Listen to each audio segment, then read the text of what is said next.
कृष्णाय नमः वासुदेवाय नमः।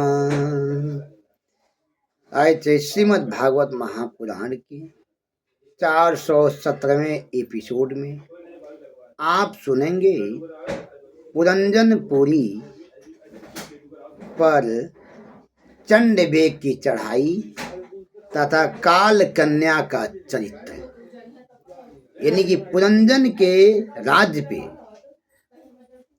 चंडवेग की चढ़ाई होगी। यह 417वें एपिसोड में आपको देने का प्रयास कर रहे हैं।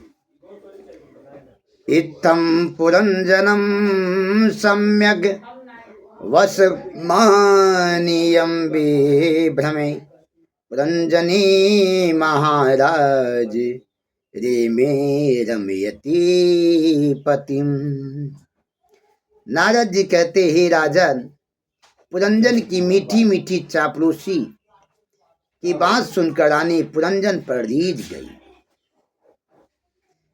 राजा पुरंजन की मीठी मीठी और चापलूसी बात सुनकर के रानी पुरंजन पर रीझ गई और उसके साथ पहले की तरह विहार करने लगी।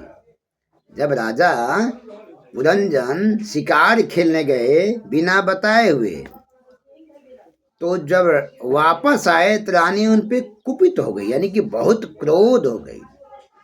नारी क्रोधा स्वभाव, नारी का स्वभाव है क्रोध करना। लेकिन पुरंजन ने आराम आराम से बात करके रानी को समझाया और रानी फिर प्रसन्न होकर के पुनः जिस तरह से पुरंजन के साथ आती थी उसी तरह से रहने लगी। रानी राजा का आलिंगन कर लिपट गई और धीरे धीरे दोनों भोग विलास में लीन हो गई। स्त्री के साथ संभोग ही उसका पुरुषार्थ बन गया। अब पुरंजन भी बस रानी के साथ रहना, भोग विलास में ही अपना समय व्यतीत करने लगा। उसने अपने आत्म स्वरूप को भुला दिया। वो कौन है? पुरंजन रानी के मोह में इतना भूल गया कि आखिर में पुरंजन है क्या। पुरंजन एक राजा था और राजा का मतलब पूरी प्रजा उसका परिवार होता है। एक भी प्रजा को तकलीफ हो गया तो समझिए राजा का शासन सही नहीं है। और पुरंजन क्या किया? विहार करते हुए उसकी युवावस्था थोड़े समय में बीत गई और जो कीमती समय था, जो शरीर का क्रीम समय होता है, वह बीत गया। किसमें? भोग विलास में। क्षणार्थ मिम राजेंद्र व्यतीत क्रांत नवम भयम। धीरे धीरे उसकी आयु का नाश होने लगा। वह परमात्मा की प्राप्ति का साधन भूल गया। किसी की जवानी टिकती नहीं संसार में। एक प्रकृति है, छोटा बड़ा होते होते समय बीत जाता है। राजा पुरंजन के 1100 पुत्र और 110 कन्याएं हुई। पुरंजन ने अपने पुत्र पुत्रियों के विवाह सुंदर वरों एवं सुंदर कन्याओं का साथ कर दिया। जो भी व्यक्ति कामी व्यक्ति होता है उसे पुरुषार्थ हो नहीं कर पाता है। राजा पुरंजन कामी हो गया था, वह घर से बाहर जाता ही नहीं था। पांचाल देश में पुरंजन का वंश चारों ओर फैल गया। वह अपने कुटुंब में ही आसक्त रहता था, उन्हें देख देख कर प्रसन्न होता था। वह अपने पुत्र पुत्री पत्नी परिवार में ही रह गया।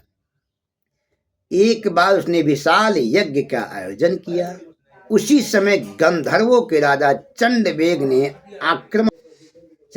क्या किया? पुरंजन के राज्य पे आक्रमण कर दिया, क्योंकि पुरंजन बाहर से किसी से तालमेल नहीं रखता था। वह घर में ही रह गया। चारों तरफ एक प्रकार के समाचार फैल गई, पुरंजन तो कमजोर हो गया, किसी लायक नहीं है, क्योंकि उसका जो संदेश वाहक होता है उससे भी तो पुरंजन नहीं मिलता था। उस सेना की संख्या 720 थी।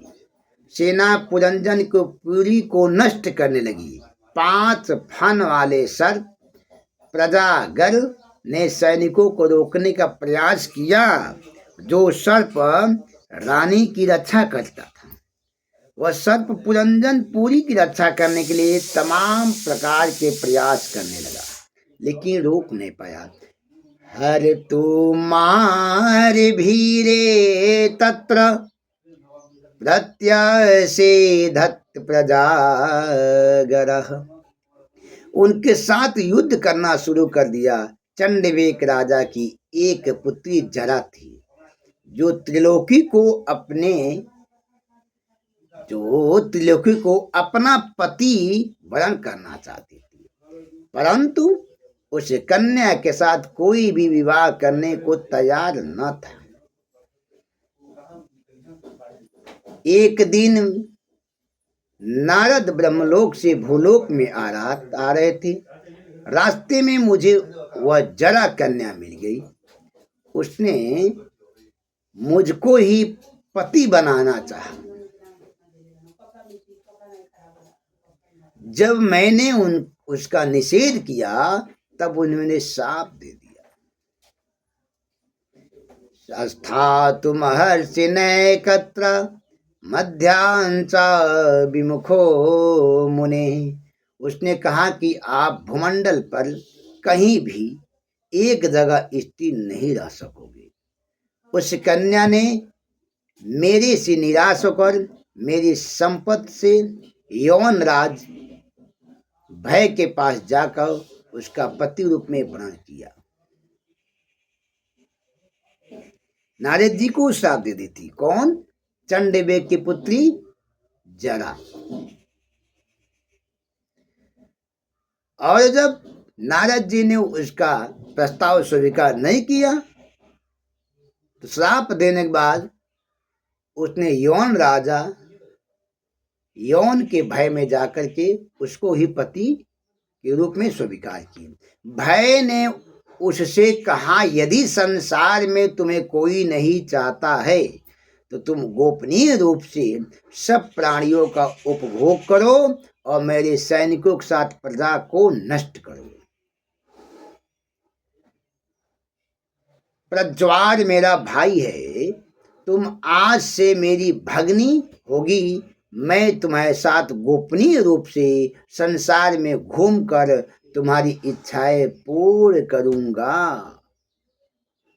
चंडवेक की लड़ाई पुरंजन से आक्रमण हो गया और उसकी सेना में जरा नाम की उनकी पुत्री अद्भुत शक्तिशाली, और जरा के साथ में यौनराज का भय, एक भय नाम का लड़का था, वो भय इसके साथ जुड़ गया।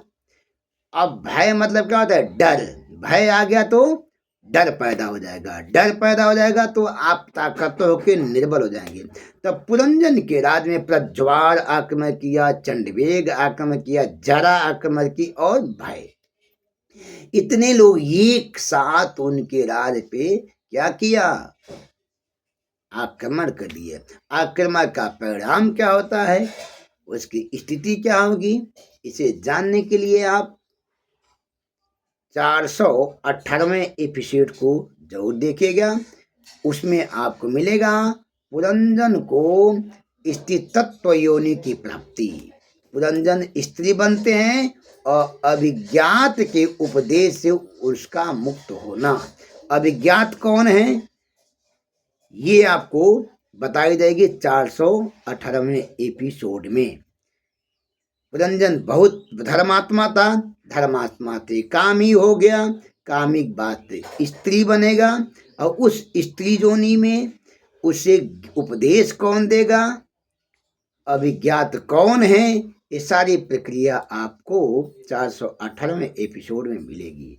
जय श्री राधे राधे राधे। श्री कृष्ण गोविंद हरे मुरारे, हे नाथ नारायण वासुदेव।